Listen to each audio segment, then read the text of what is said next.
Politico highlighted in their recent article that even Republicans are criticizing Trump's appointment of Matt Gaetz as Attorney General, with one senior Republican calling it an absolute gut punch.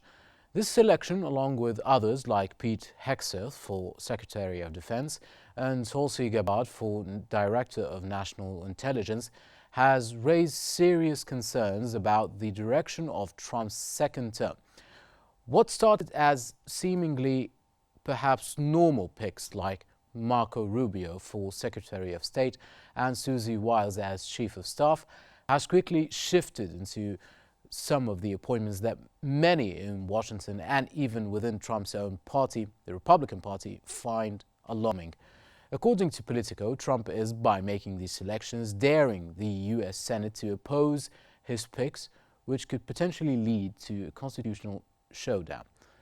This story underscores the tension between loyalty and qualifications in Trump's choices and the uncertainty surrounding his approach to governance in his second term.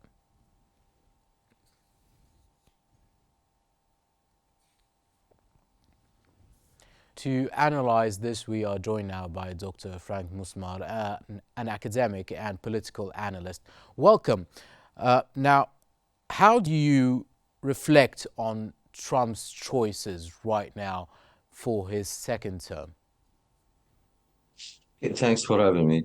Mr. Trump is well known to apply his promises. You know, we witnessed that in his first term, and most likely he's going to do the same in his term. So if you look, that he started in a few files, and then of course he has to hire the rest of the cabinet. But if you look that from the beginning, he started with hiring Mr. Tom, as a border czar. So he was trying to talk to American people to make him see that yes, he is working to work on the problems one at a time. So definitely, yes, he will have some choices that people approve. Some will have questions about it, but I don't think it's going to be a conflict. No.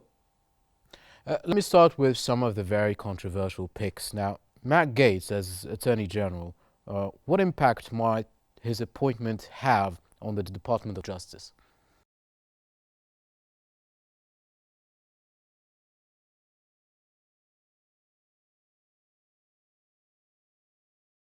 Second, like for all those controversial stories, it was just accusations that never reach the point of being a verdict or being an accused person of having issues with the law.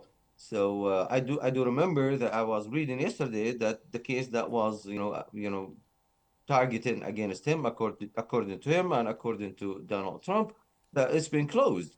So, okay, the point is, I think Trump tried to use him because he had an experience with the law that, uh, according to the Republican Party, they're trying to claim that, politicizing and weaponizing the law system in the United States. So maybe he's the one that he was experienced at, that he will be a good pick to fight these kind of organizations. I think that was the main idea for Mr. Trump to hire him. Now, for the House and Senate majority, most of them they've been hired, let's say for the Senate in the last 2 years, and now for the full cycle that happened with this election.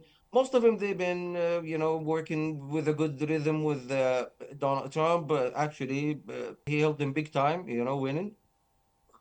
For the House, I think they have good majority in the House. I don't see a challenge. If there is a person to might discuss that, I think at the voting level is gonna pass.